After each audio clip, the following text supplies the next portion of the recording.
Oh, that's wonderful. Okay, good morning, everybody. I'm going to speak at the rate of 100 to 1 because there's so much to get through. What I'm going to do this morning is I'm going to give you a bunch of storytelling tips and techniques, which are ways of storytelling. Before I even begin to say why isn't it letting me wait a minute? It's not letting me wait. Here's paranoia. Okay, I'm from Creatrix. Part of my own brand story is the fact that I am a storyteller in business. I'm a storyteller in fiction. I'm a storyteller in bullshit. I think I came out of the womb telling stories. I came from a very eloquent and verbose family, and it's taken me rather a long time to come into the professional world of literary fiction, which I have done. So remembering all of this, I could give you a 1 hour spiel about my own brand story, but I want to show you how to tell your brand story. So before I actually continue with this, for those of you who were here earlier, I've asked you to find in your immediate environment, because most of you are at home, something of sentimental value, a small, what we call tsatska, a little thinglet, a souvenir from your granny, or a pen that means something to you, something in your environment while I'm talking in the next few minutes, and a pen and paper, because we're going to do a little exercise. Once I've shown you some techniques, then you will write for a couple of minutes, few minutes, and then we'll take questions and see where we go from there. So there is a theory, and it comes from physical, from scientific, and from DNA, that man is the storytelling animal. We are hardwired for stories. We came from cavemen, as you know, unless you believe in the creation myth. We evolved speech. We didn't grow up, in history speaking. And we have always sat around the fire, around the flames, and told our stories with certain techniques that have not changed since we were able to tell stories. The fact that storytelling has now moved into the corporate era, and that we are all, every single person around the table today has their own brand story. It's the story of their lives that brings authenticity to their brand that we're going to try and link, okay? And as Robert McKee said, storytelling is the most powerful way to put ideas into the world today. Okay, Salman, okay. I don't know if any of you know this, but when we did walk on all fours, we could only pant because ventilation, we couldn't ventilate through our pores, through our armpits, basically. So when we started losing our hair and stopped panting, that's when we started to be able to verbalize from the same hormones that are released from love and drugs. I'll show you what they are. This feeling of being engaged and aware and aroused is very similar to, I've heard, when you take a certain drug or when you fall in love. And if you remember the last time you fell in love, everyone's done it. When you lose all reason and you're obsessed with that love object, the same chemicals are involved in storytelling as in love and addiction. I said African tales will source. I haven't got time, but you know that in Africa we are an oral storytelling culture. I think in my Jewish culture we're an oral storytelling culture. My grandmother on my other side, my great grandmother, was illiterate because she came from Russia and she couldn't speak. She made up these folk tales for my grandfather that were passed down. So we have it in our ears, we have it in our minds. I'll show you a little Red Riding Hood, which is basically the classic of all classics. And I will show you a 30-second storytelling ad, which is very famous and very old, because storytelling in advertising, everything should tell a story because all the same techniques apply. This is the angel's cocktail. I've researched this. It's not my own thought, but there are 3 aspects involved in a story when you're concentrating and focusing. There's cortisol, which gets produced when something warrants our attention. Remember, we were cavemen back in the day, and the animals that came around, or the husband beating us up, or whatever it may be. It warrants our attention like distress. So it actually puts you in an arousal state, okay, which is comes from a different hormone, and I can't see it because my own picture's over it, but there's a pleasure principle involved in it. And I think that it is, Tracy, what does it say next to arousal there in the bracket? I just can't read it. Dopamine. Dopamine. Some people get it from running, I've heard. from extensive exercise, but it's a pleasure principle that also comes in. We like stories. We love stories. Look at little children. If you've had little children or grandchildren who want to hear the same thing over and over and over and over again until it becomes part of their memory. And oxytocin, which is the wonder drug.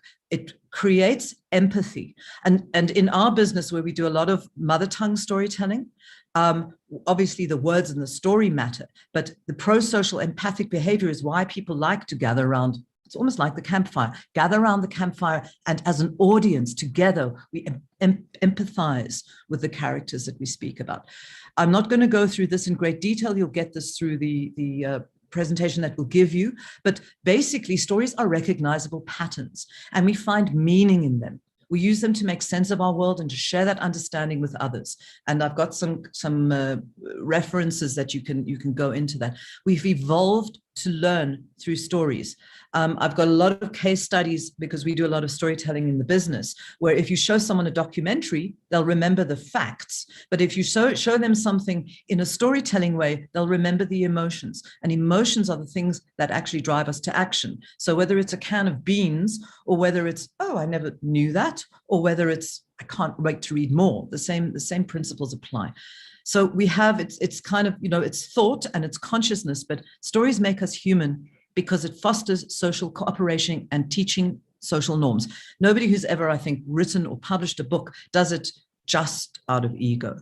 You have to want to tell someone a story, even if it's only that one person. I want to credit Peter Christie for this slide.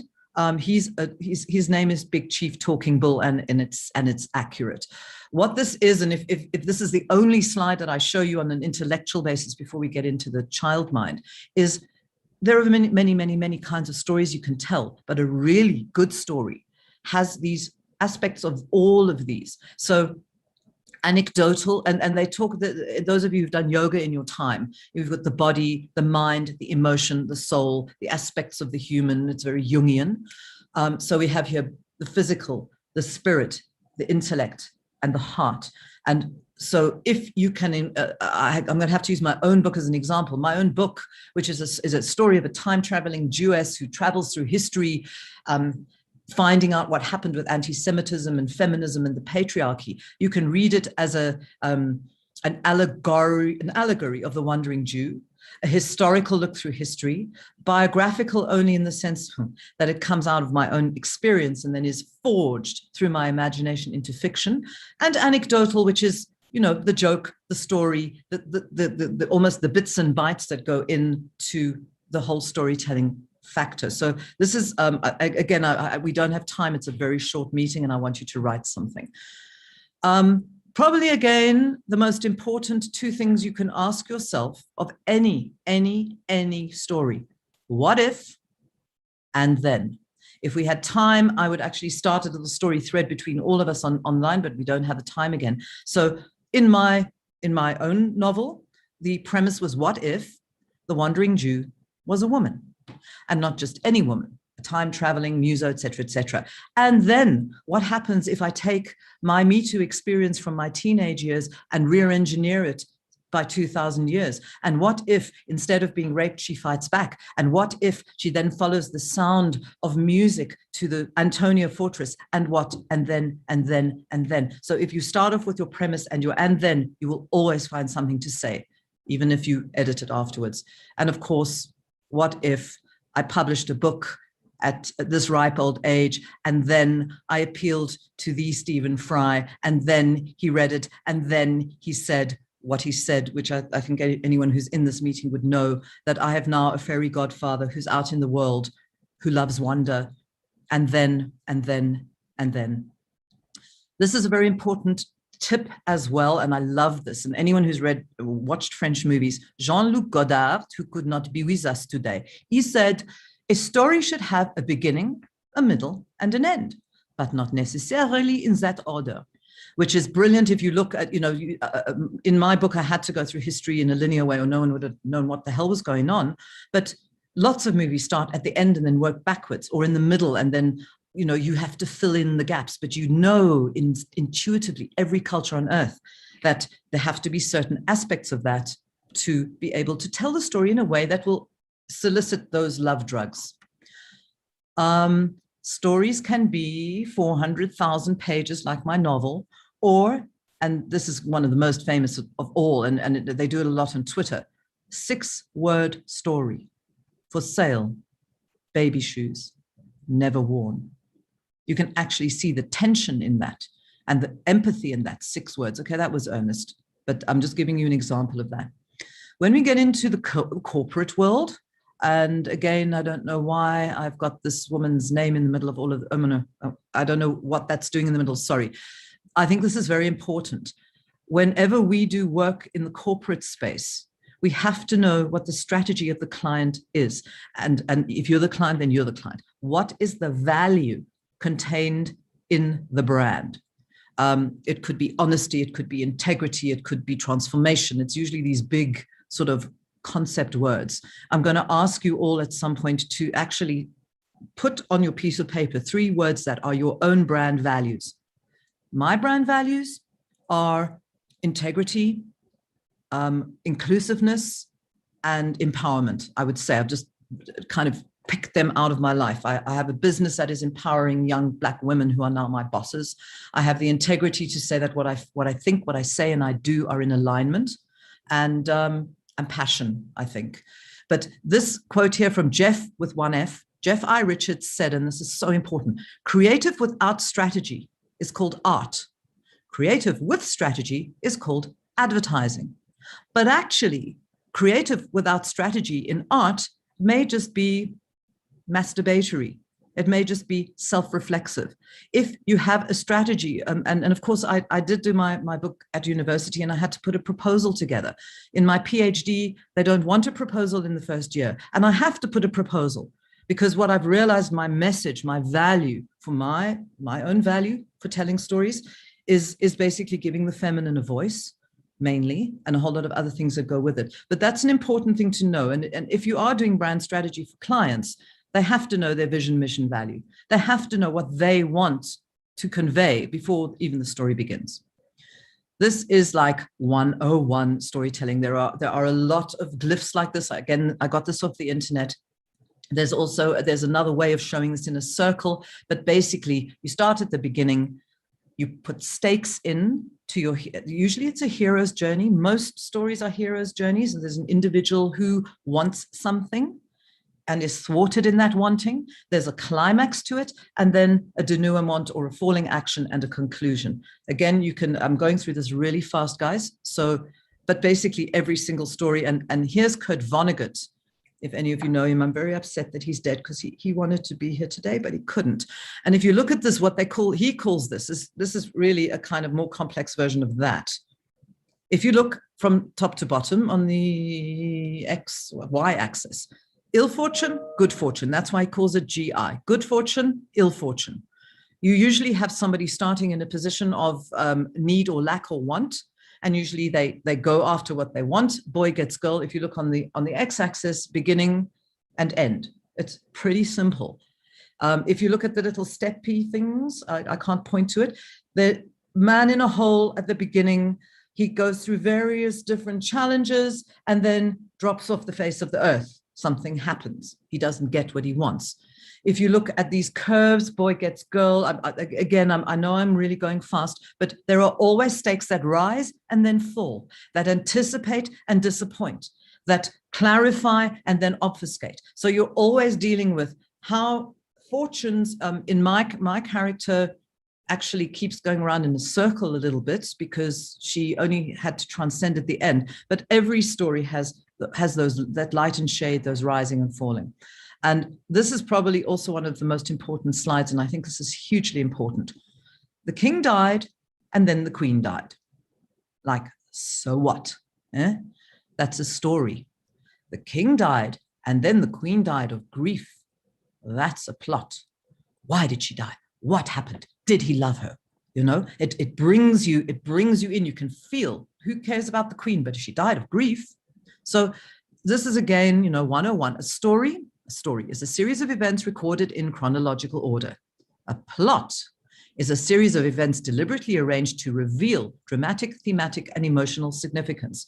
Again, you need to go back to a sense of value in the story.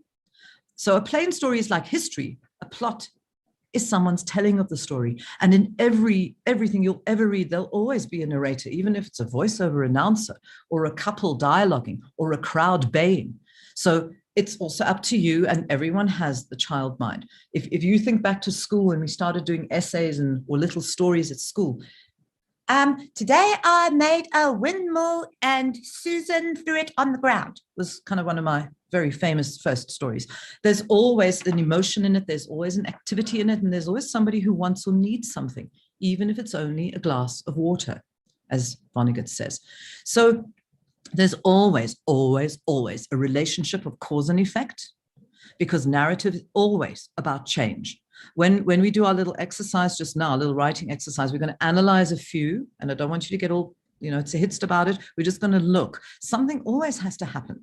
When I started my novel at Wits, I spent a year developing my character, who was doing a lot of talking, but a lot of navel gazing. And then I realized I didn't have any plot. And then I went into a kind of James Bond. She was like doing everything, but character and plot had to come together with the value. And the value is the soul of storytelling. I can't emphasize this more. When I saw this, it was like the light went on. Value is the soul of storytelling. So I'm just going to stop for a few moments because I'm just buzzed out now.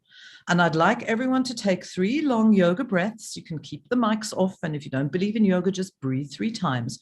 And I want you to go into the child mind of yourself. In other words, the truth of yourself. If you can't reach it, don't.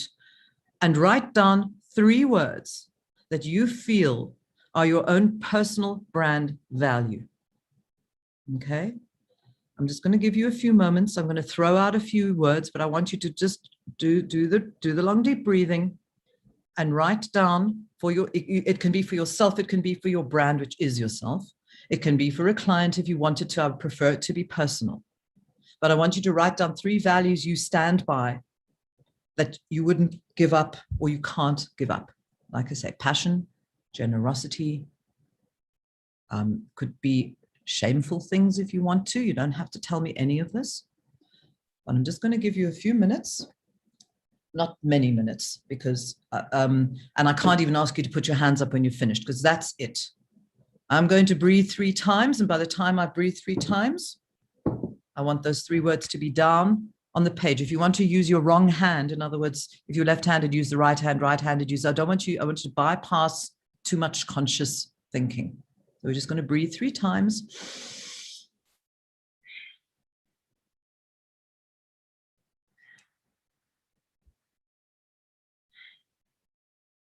Okay, everybody should have something. Okay, just put that aside.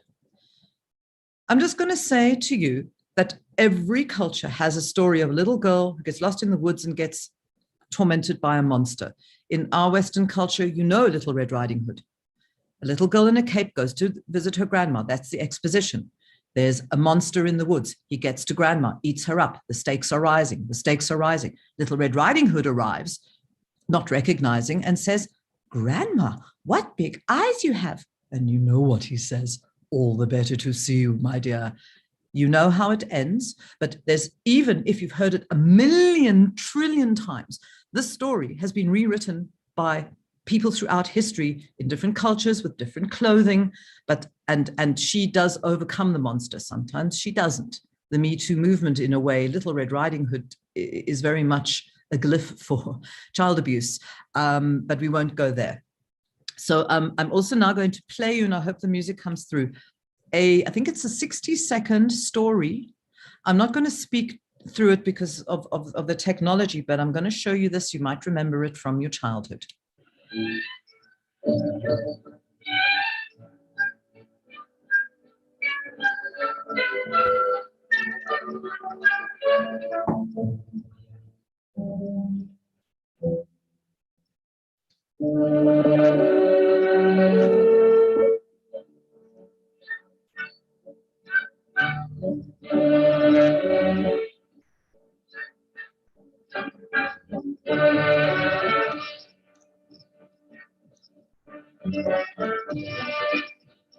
BMW 318 high. Now, it's past here.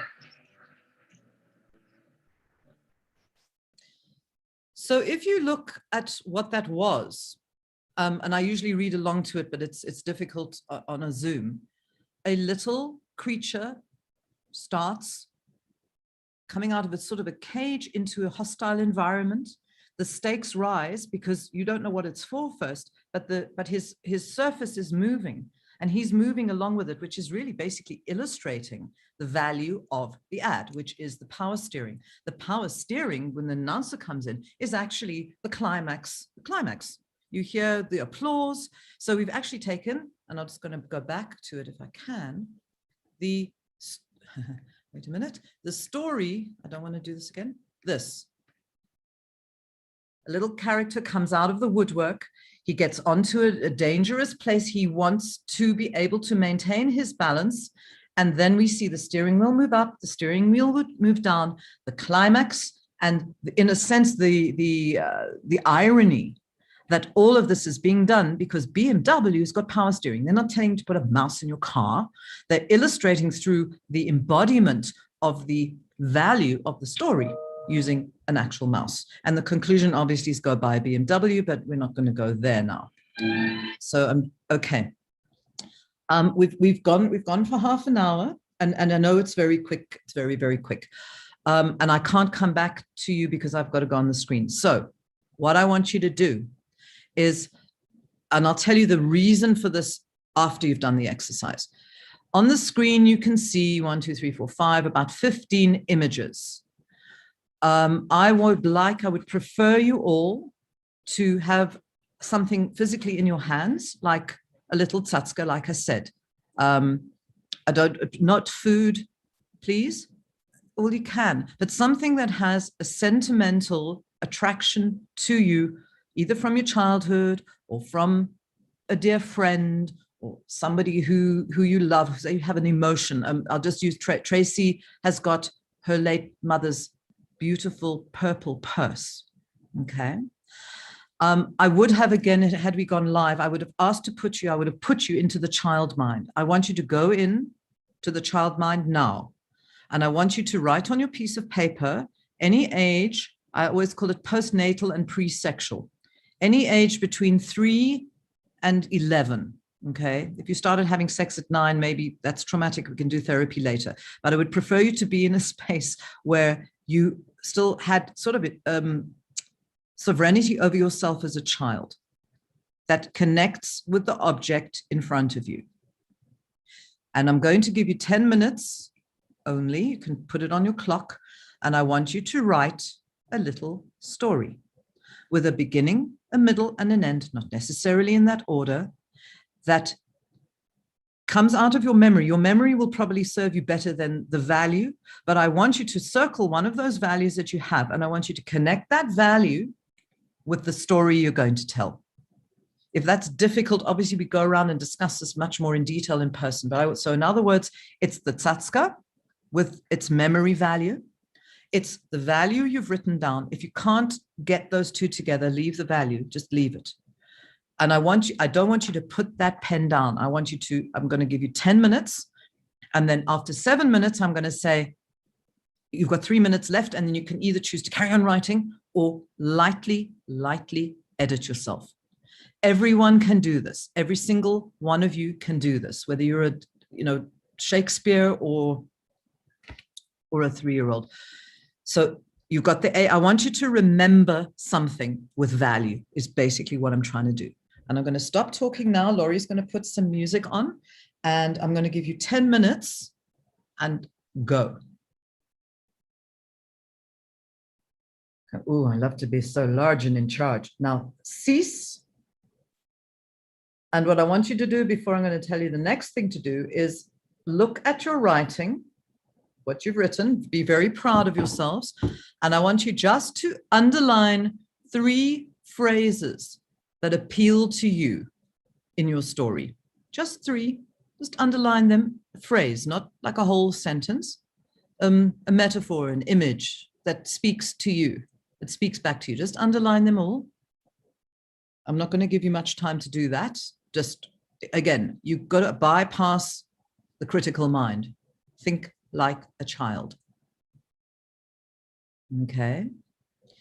And now, for something completely different, this screen that's up here now, historical, anecdotal, biographical, allegorical.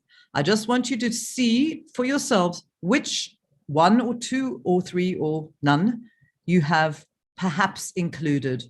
So just write down if it's an anecdote, in other words, a little short story, biographical from your history, allegorical, that it's a metaphor for something, historical, that it maybe, covers a historical epoch. Just, you can write down H-A-B-A, whatever. Okay, there are two A's, so you could write the whole word out. Okay. And now, this is very weird to do this without seeing you. So I'm going to stop the share. And I'm going to pick on those who I know have no shame. What we would do if we were in a room together is we'd all get together in groups of 5. You'd all read yours to each other and you'd say, "Oh, it's divine," or "What's that?" And you'd use the tools to analyze. So Corinne Rosemarin, without further ado, and I don't care because we've been in a class together. Please, could you read us your piece? Unmute yourself and go for it.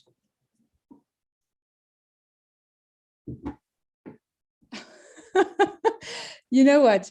I'm going to be honest with you. I just had someone calling me in the middle of me writing that, and I had to quickly take that call because it was a work call. Read what you've got. I've got okay. Okay. First, sorry, before she starts, never apologize, never explain. But okay.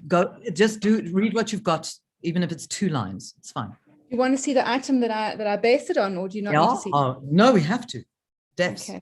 It's quite interesting. Hang on a second. Let me just. We've bullied each other before. Yeah. Can you see this? What is it?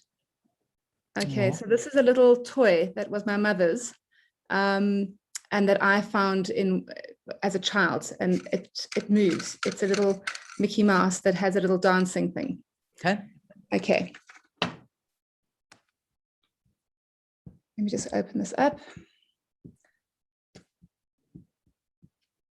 Modesty does not become a writer, just saying. The dancing mouse entertained me. The mouse waited for the child every day in a shiny red plastic box all the way from America.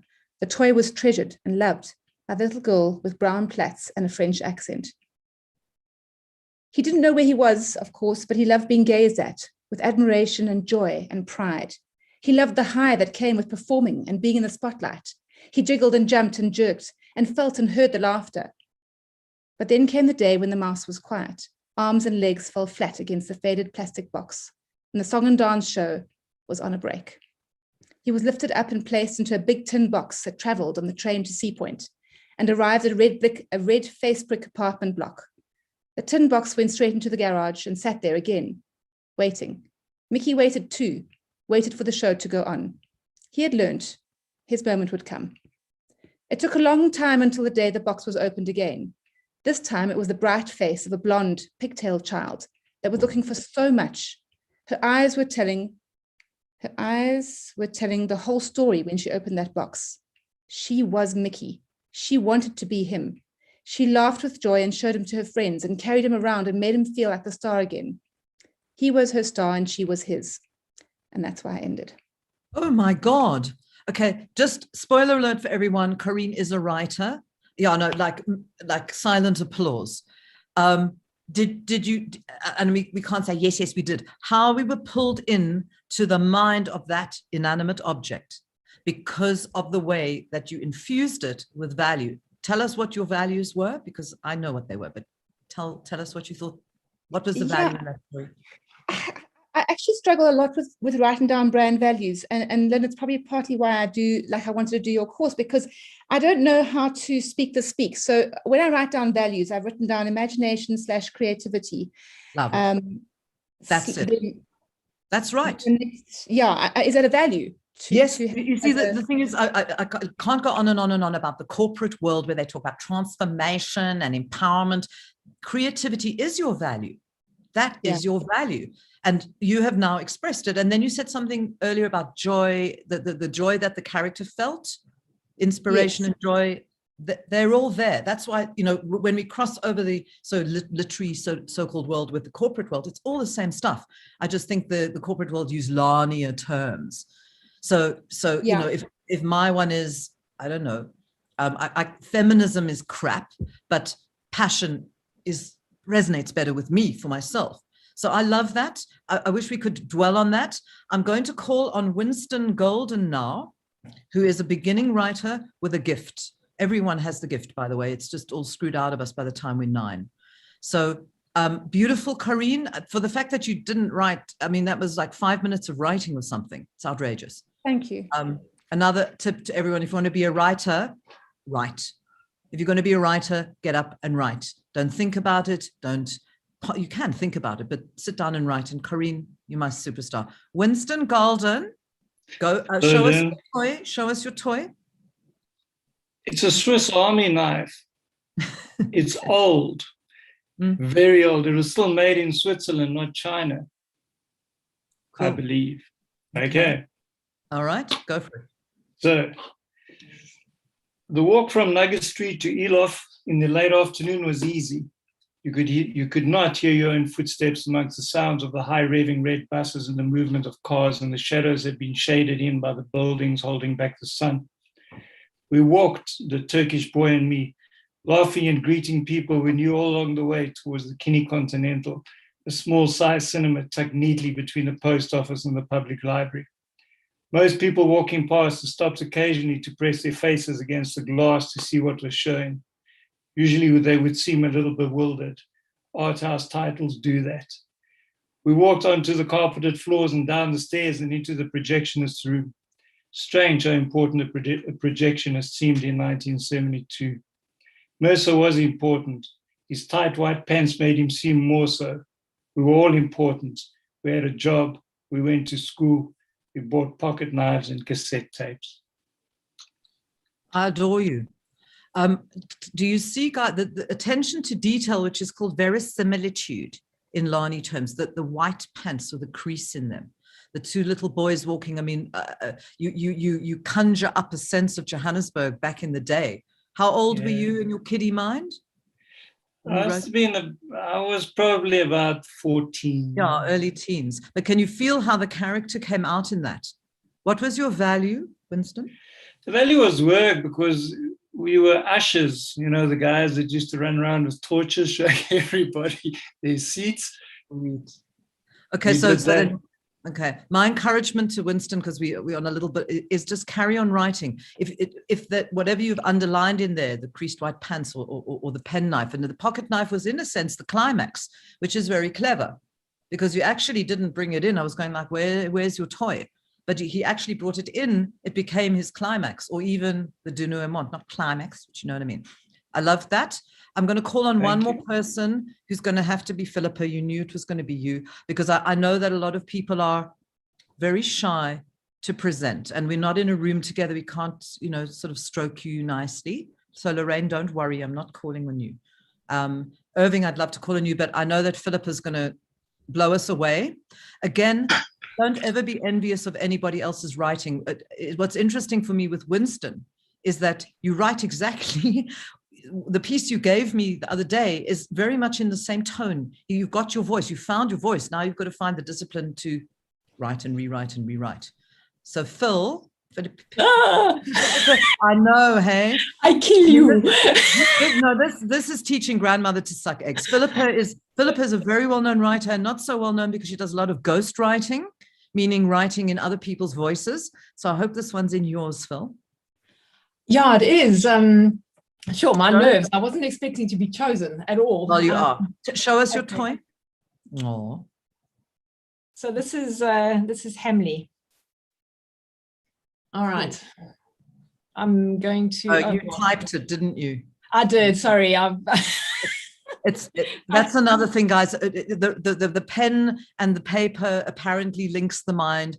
I spent my whole MA typing up everything everyone said. It is a personal preference, but you cheated, so go for it.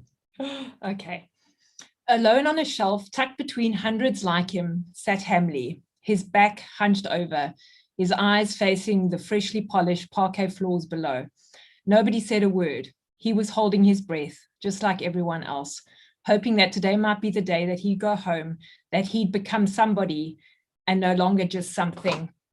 The doors opened and the floors trembled lightly as customers entered the store. Rubber soles squeaked against the shiny wood, heels tapped, little feet pattered. It was a cacophony of sound. All of a sudden, Hamley felt the warm, sweet breath of a child who had knelt down in front of him. He felt her tiny fingers touching his fuzzy toes. He curled them in glee. Would she see him for who he was? Would she pick him up from the shelf and embrace her in his arms? Would she take him home with her? She looked away and he caught his breath. Would she see him for him? She couldn't see him inside. Outside, they were all the same. She ran her hands over Henry, who was sitting quietly beside him. Tears welled up in Henry's eyes. Hamley knew just how much Henry wanted the love of a child too. But she didn't want Henry. She walked further down the shelf, touching each teddy bear, stroking their soft fur, contemplating which one would become hers. Hamley stretched his eyes. He could feel the thread behind them pulling tight as he strained to see her. He was afraid that perhaps he was looking so hard that one of his eyes might pop off and land on the floor and that she'd see him as broken. So he quickly looked away. And then, within seconds, he heard the child's voice and smelled her sweet breath again. "Mummy, this one, the one with the green bow. I want this one," she said. Henry had a green bow. Hamley was happy. Today was Henry's day, but he had forgotten. He had a green bow tie too. Oh, actually makes me cry. I don't know about, I actually have tears in my eyes. And I think the beauty, I'm finished. The beauty of it is the anthropomorphizing of an inanimate object that we all identify with. I mean, I'm actually weeping. And I mean, Philippa is a pro, and I mean, I'm honored for you to be here, but that is so it's so beautiful. And I visualized it. And the inanimate, so from an inanimate object's point of view, your value there is, what was your value? Humanity. Humanity, yes. Can you feel that? That's why I say, I mean, okay, so I'm going to call on someone who hasn't had that much experience. That is so beautiful. Please find an illustrator and publish it immediately. Because what it also did is it's in a sense, it's anecdotal, but it's also universal. Everyone who's ever had a teddy bear knows the feeling, or every child who's ever been abandoned or ignored. I think you've brought in the humanity there, and it made me cry. It made me cry. Okay, we now have, so we have 20 minutes left. I'm going to ask one more person and then we can go into questions. Is there anyone who wants to put up their hand and volunteer to read? Ali, were you picking your nose or were you volunteering? I think Aki volunteered.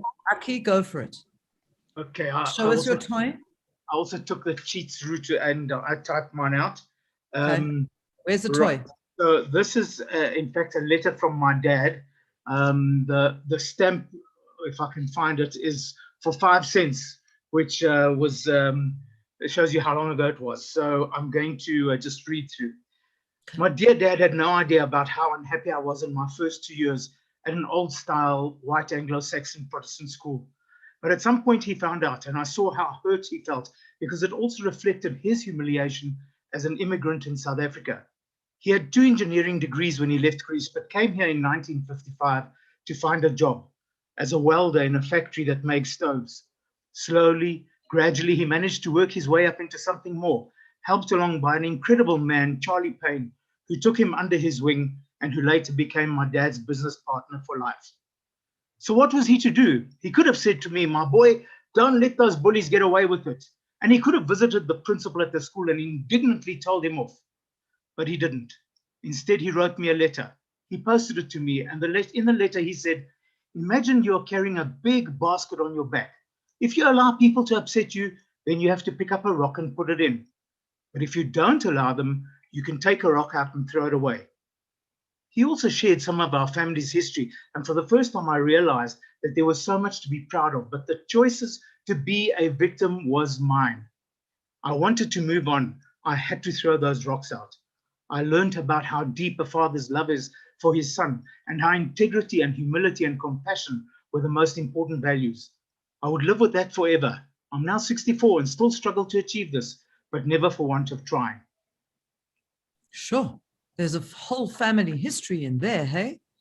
And even though you disobeyed, you know, that is, it's almost referencing the child mind, but from an adult's point of view. It's got quite a nice balance. And incidentally, Charlie Payne is a cousin of mine. We'll talk about that later. What an Charlie and amazing Estelle. man. Yeah, and Estelle, yeah. Estelle and Karen. Your values were there. What did you write as your value? My values were essentially love, integrity and humility, and those were the three that came through. You see, guys, that's why I wanted to. This should be a series. I wanted to start you off on the intimately personal, but if you actually look at a brand is, what is brand even anyway? Brand is the image that you put out to the world of yourself, family. If you want to call the royal family's brand, isn't it? Or South Africa is a brand which we will not speak of, but it's what's interesting about the range that we have here is each person has their own voice. And that is the thing you have to trust. It's the thing that maybe even you need to go into writers group to share. I mean, I knew that my girls, my writer girls would be amazing, but when all of us have got this within us because we all have the storyteller within us. And we now have 13 minutes left. So I would like to throw it to the floor for any questions. It's really, really fast. This should have been like a 10-week course. But does anybody want to ask something? And if you don't, I'm going to get another couple of readers. So we have a hand up from Dimakatso. Okay. Hi, I would love to read because as much as I work with copy every day and write, well, I struggle with writing. So, but I was going to call on you. I was going to call on you, so go for it. Thank you so much. Thank you. You need to show us your toy. Okay, let me switch on my video. I love that. I love that chutzpah. If you want to also, other people want to put their hands up, I'd rather hear the stories, and you can ask me other stuff later. What is it? Yeah. It's a succulent plant in a pot plant. Yeah. Okay. Super. Okay, go for it, Don. Okay. My friend Kay gave me this precious pot plant with a succulent plant in it. I was so happy. I was so happy she gave me the plant, and I promised to cherish it forever and take good care of it as a symbol of how I value our friendship. I came home with the pot plant and put it on top of my bookshelf and never looked at it or took care of it. One day, my friend Kay called to check up on me. Hey, Dima, I really miss you. I hope you're keeping warm. Oops. Only then I remembered the plant. After our conversation on the phone, I went to check on the plant, and it had become so dry and dull, and my heart sank because I failed to honor the promise I made to myself of taking care of the plant the same way I would our friendship. So it's a very short story that, so you know, don't excuse anything you ever write. What I see that as is what I would call a storyline. So you've got the story, but you're explaining maybe a little bit too much. So I put some dialogue in. You know, how are you doing? Oh, I'm fine. Where's the plant? Oh my God, that kind of, almost it's a lovely storyline. I think you have to give it a bit more of what I call that verisimilitude. What did the plant look like? Was it green? What was its name? How, when you said it was dry, how dry was it? So I would sex it up with a little bit of imagery, but the storyline is gorgeous because, again, you've got the symbol of the friendship in an inanimate, or not, well, in another living thing, and it's a beautiful thing. And thank you for sharing. So I also just want to say, sorry that we're running so out of time, is whatever you want to do, and Tracy will repeat this, is type up your story, show me, tell me what the toy was, what the value was, and I will give you feedback. I will give you feedback if you would like. If you wouldn't like, it's also absolutely fine. And the one I like the best will get a copy of my book. Are there any other questions at this point? Does anyone want to say something, or does anyone want to share their story? Vicky has her hand up. Okay, oh dear, I'm very amateurish, but I thought I'd like to. I come across as my visuals are not, my signal's not very good, so it's easier just to be a picture. But we need to see Okay. your toy. We need to see your toy, your Tsatska. Just Okay, for a moment. I'll get my Tsatska. I'll get my Tsatska. Are you the one in the green leaves? Who are we talking to? Sorry, I just missed your name. Me. Oh, Vicky.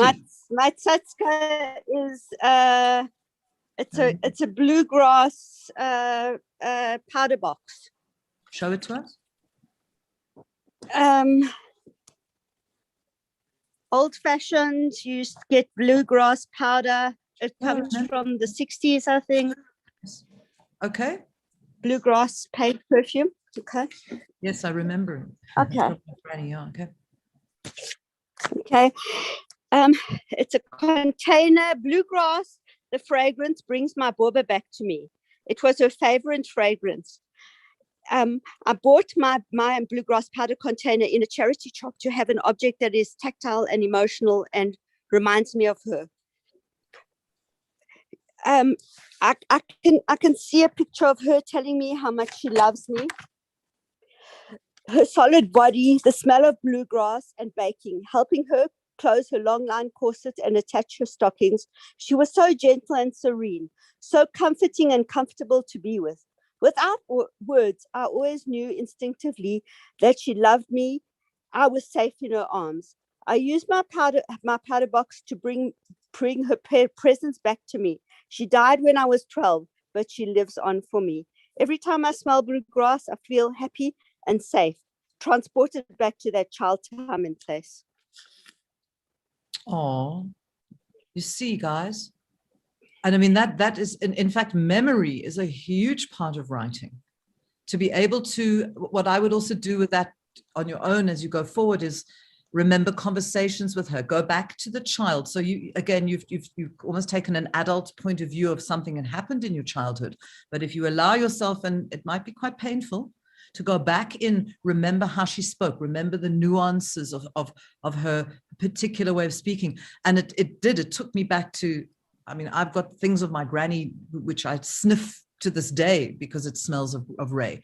So maybe explore a little bit more into the reality, which is why I asked, we didn't have time to go back into that child mind and remember, let's try and remember an event where Granny was there and maybe the smell was just an incidental, but it's beautiful. I remember you in my last storytelling, and you have got to tell your story. You've got to.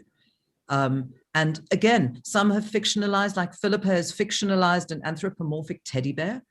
Corrine wrote something while she was on the phone. I'd like to know, Irving, do you want to read for us? Has he disappeared? Schlossberg, are you there? He's gone. So it does seem as though a couple of people have lost connectivity because of load shedding. Okay, I know. So we have 10 minutes left. Does anyone, okay, so we'll send out, I hope that it has been of value to you. It's very quick.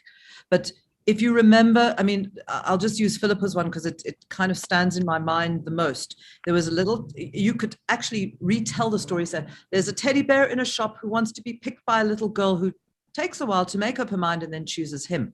And actually the climax is the teddy bear thought that the other teddy bear was being chosen and he had. It makes me cry even to say it again, because the emotion and the story are woven together to give you a sense of what the author is saying. So, and I mean, I didn't go into this first person, second person, third person.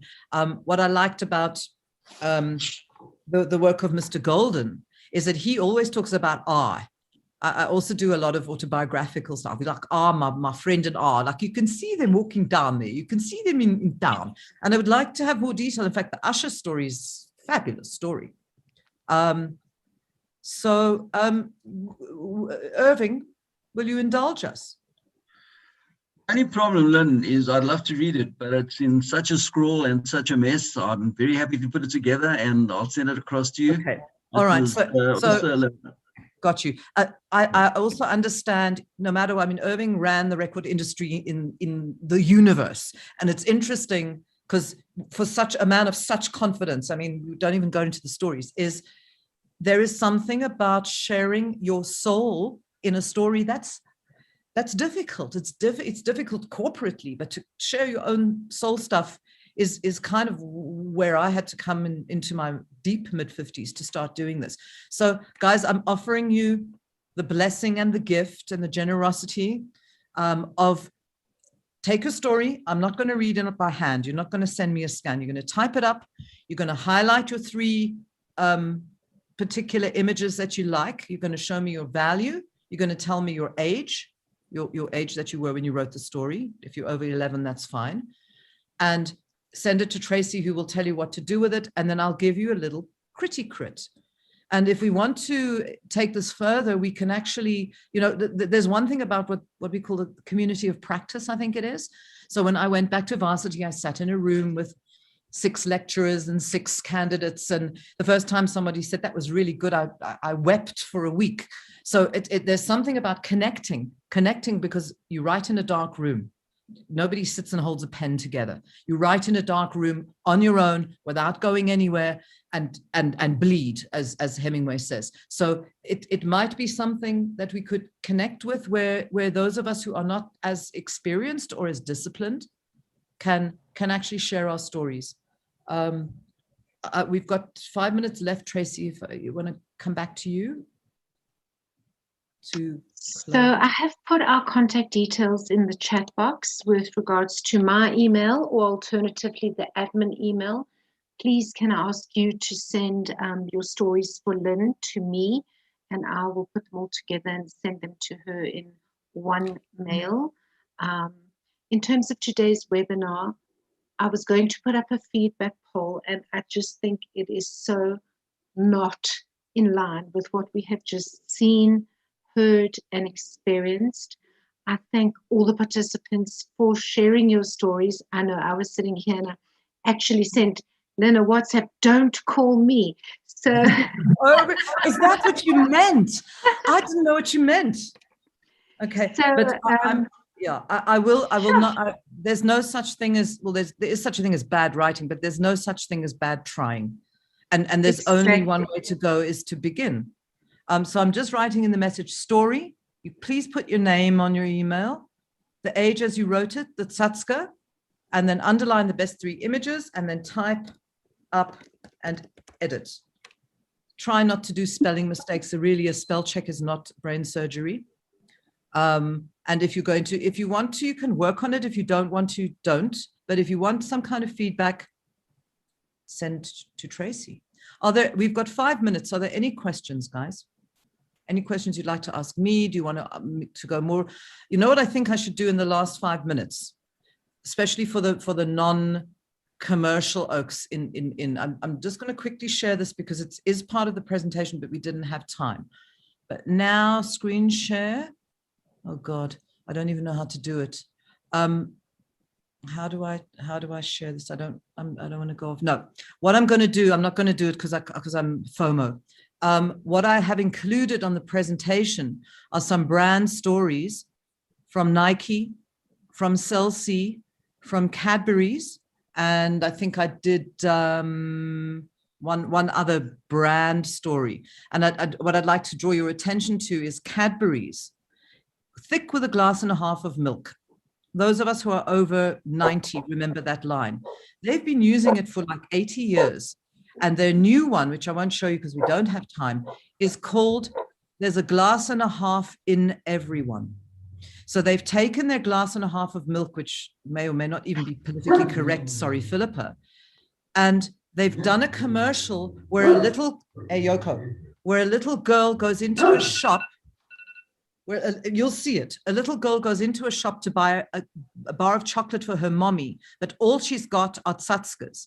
And she gives it to the man behind the till, and she wants to buy this bar of chocolate for her little tsatskas, such as you've just shown. And the man plays along with it. And then the little girl gives the mother the chocolate. And the payoff line, which is always in a way where the value is of a story in advertising, is there's a glass and a half in everyone. And I mean, if that doesn't make you weep, I don't know. And then what they did was they took it to social media. They gave away chocolates for tsatskas. So when you look at the corporate aspects, Tracy, we can go into another workshop that just does corporate, but it all starts with storytelling, guys. There's always a beginning, a middle, and an end, and a value. Thank you. Lynn, thank you so much. I know how valuable your time is, and I think we've all got such insight and understanding around storytelling after today's webinar. Thank you to all the participants. We know how valuable your time is as well. We appreciate it. It was so lovely to see so many people online that I haven't seen in a while. I've got to tell you something very quickly before we go. Is this on screen, Tracy? You are on screen. But am I on screen, or is the storytelling thing on screen? You're on screen, full screen. Oh, okay. When you see me, myself face, or the storytelling? No, you live. Oh, damn. Okay, so just one other thing I want to tell you, because we don't have time, I can't see anything, is those tsatskas that I showed you. The tsatskas that I showed you, I just have to tell you this before everybody goes, because I forgot the whole point of this, is this. Can you see it now?